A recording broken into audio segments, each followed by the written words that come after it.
حضرت سعید بن جبیر جو کہ ایک تابعی بزرگ تھے، ایک دن ممبر پر بیٹھے ہوئے یہ الفاظ ادا کیے کہ حجاج ایک ظالم شخص ہے۔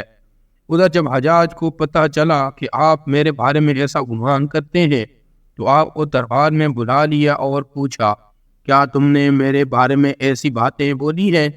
تو آپ نے فرمایا، ہاں بالکل، تو ایک ظالم شخص ہے۔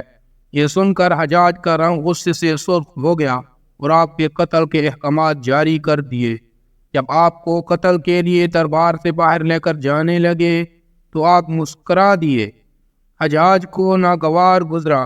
اس نے پوچھا، کیوں مسکراتے ہو؟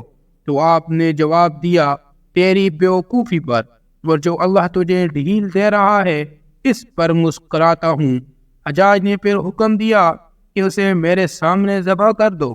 جب خنجر گلے پر رکھا گیا تو آپ نے اپنا رخ قبلہ کی طرف کیا اور یہ جملہ فرمایا، اے اللہ، میرے چہرے تیری طرف ہے، تیری رضا پر راضی ہوں۔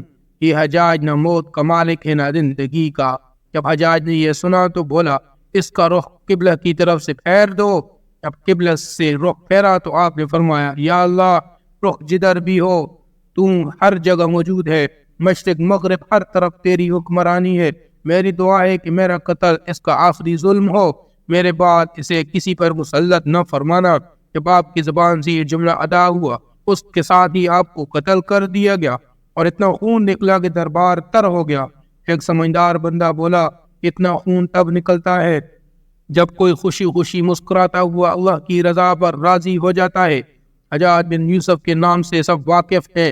حجاج کو عبد الملک نے مکہ، مدینہ، طائف اور یمن کا نائب مقرر کیا تھا اور اپنے بھائی بشر کی موت کے بعد اسے عراق بھیج دیا، جہاں سے وہ کوفہ میں داخل ہوا۔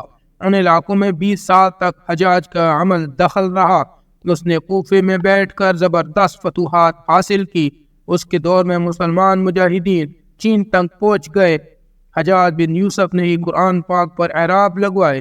اللہ تعالیٰ نے اسے بڑی فصاحت و بلاغت اور شجاعت سے نوازا تھا۔ حجاج حافظ قرآن تھا، شراب نوشی اور بدکاری سے بچتا تھا۔ وہ جہاد کا دہنی اور فتوحات کا حریص تھا، مگر اس کی تمام اچھائیوں پر اس کی ایک برائی نے پردہ ڈال دیا تھا، اور وہ برائی کیا تھی؟ وہ برائی تھی ظلم۔ حجاج بہت ظالم تھا۔ اس نے اپنی زندگی میں ایک خوار درندے کا روپ دھار رکھا تھا۔ ایک طرف موسیٰ بن نصیر اور محمد بن قاسم کفار کی گردنیں اڑا رہے تھے اور دوسری طرف وہ خود اللہ کے بندوں، اولیاء اور علماء کے خون سے ہولی کھیل رہا تھا۔ حجاج نے 1,20,000 انسانوں کا قتل کیا ہے۔ اس کے جیل خانوں میں ایک دن میں 80 ہزار قیدی ایک وقت میں ہوتے، جن سے 30,000 عورتیں تھیں۔ اس نے جو آخری قتل کیا وہ عظیم تابعی اور زاہد و پارسا انسان حضرت سعید بن جبیر رضی اللہ عنہ کا قتل تھا۔ انہیں قتل کرنے کے بعد حجاج پر وحشت سوار ہو گئی۔ وہ نفسیاتی مریض بن گیا تھا۔ حجاج جب بھی سوتا، حضرت سعید بن جبیر اس کے خواب میں آ کر اس کا دامن پکڑ کر کہتے، اے دشمن خدا، تو نے مجھے کیوں قتل کیا؟ میں نے تیرا کیا بگاڑا تھا؟ جواب میں حجاج کہتا کہ مجھے اور سعید کو کیا ہو گیا ہے؟ اس کے ساتھ حجاج کو وہ بیماری لگ گئی، زمریری کہا جاتا ہے۔ اس میں سردی کلیجے سے اٹھ کر سارے جسم پر چھا جاتی تھی۔ وہ کانپتا تھا۔ آگ سے بھری انگیٹھیاں اس کے پاس لائی جاتی تھی اور اس قدر قریب رکھ جاتی تھی کہ اس کی کھال جل جاتی تھی، مگر اسے احساس نہیں ہوتا تھا۔ حکیموں کو دکھانے پر انہوں نے بتایا کہ پیٹ میں سرطان ہے۔ ایک طبیب نے گوشت کا ٹکڑا لیا اور اسے دھاگے کے ساتھ باندھ کر حجاج کے حلق میں اتار دیا۔ تھوڑی دیر بعد دھاگے کو کھینچا تو اس گوشت کے ٹکڑے کے ساتھ بہت عجیب نسل کے کیڑے چمٹے ہوئے تھے اور اتنی بدبو تھی جو پورے 1 مربع میل کے فاصلے پر پھیلی گئی۔ درباری اٹھ کر بھاگ گئے۔ حکیم بھی بھاگنے لگا۔ حجاج بولا، تو کدھر جاتا ہے؟ علاج تو کر۔